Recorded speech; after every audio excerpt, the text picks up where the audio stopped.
کبھی کبھی ایسا ہوتا ہے کہ انسان اللہ کا نیک بندہ تو ہوتا ہے، اللہ کا ولی بھی ہوتا ہے، لیکن کبھی کبھی اس سے بھی کچھ غلطیاں اور خطائیں ایسی ہو جاتی ہیں، صرف کس وجہ سے؟ وہ بھی صرف بدگمانی کی وجہ سے. یعنی انسان نے جو اپنی آنکھوں سے دیکھا، ہمیشہ ضروری نہیں ہے کہ وہ سچ ہی ہوگا، کبھی کبھی آنکھیں بھی دھوکہ کھا جاتی ہیں. تو حسن بصری رحمۃ اللہ تعالیٰ علیہ ایک مرتبہ ندی کنارے سے جا رہے تھے، تو کیا دیکھتے کہ ایک حبشی آدمی ندی کنارے لیٹا ہے، اس کی برابر میں ایک عورت لیٹی ہے، اور وہ اس عورت کو بوتل سے کچھ پلا رہا ہے. تو حسن بصری رحمۃ اللہ تعالیٰ علیہ کے دل میں یہ خیال آیا کہ بتاؤ، اس سے اچھا تو میں ہوں، یہ ایک عورت کو شراب پلا رہا ہے. ابھی حسن بصری رحمۃ اللہ تعالیٰ علیہ اس بات کو سوچ ہی رہتے ہیں کہ ندی میں ایک کشتی آتی ہے، اس میں 10 لوگ سوار تھے، اور وہ کشتی آ کر پلٹ جاتی ہے،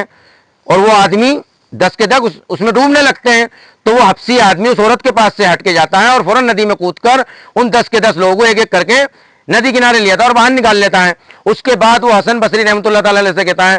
اے اللہ کے نیک بندے، بدگمانی نہیں کرنی چاہیے، اس بوتل میں پانی ہے اور یہ برابر میں جو لیٹی ہیں یہ میری ماں ہے. جب حسن بصری رحمۃ اللہ تعالیٰ علیہ اس بات کو سنتے ہیں تو انہیں بڑا ملال ہوا اور بہت دکھ ہوا، اور انہوں نے فوراً اس آدمی سے کہا کہ مجھے معاف کر دے اللہ کے بندے، میں نہیں جانتا تھا کہ تم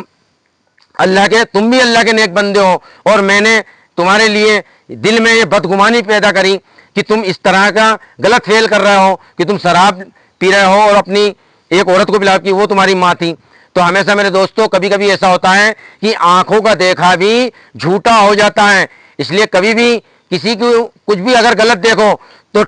چیک کر لو، کہیں ایسا تو نہیں ہے آپ کے دل میں غلط گمانی ہے، بدگمانی آ رہی ہو، جیسا وہ انسان نہیں ہے ویسا آپ سوچ رہے ہو. تو اس لیے اس گناہ سے انسان کو بچنا چاہیے.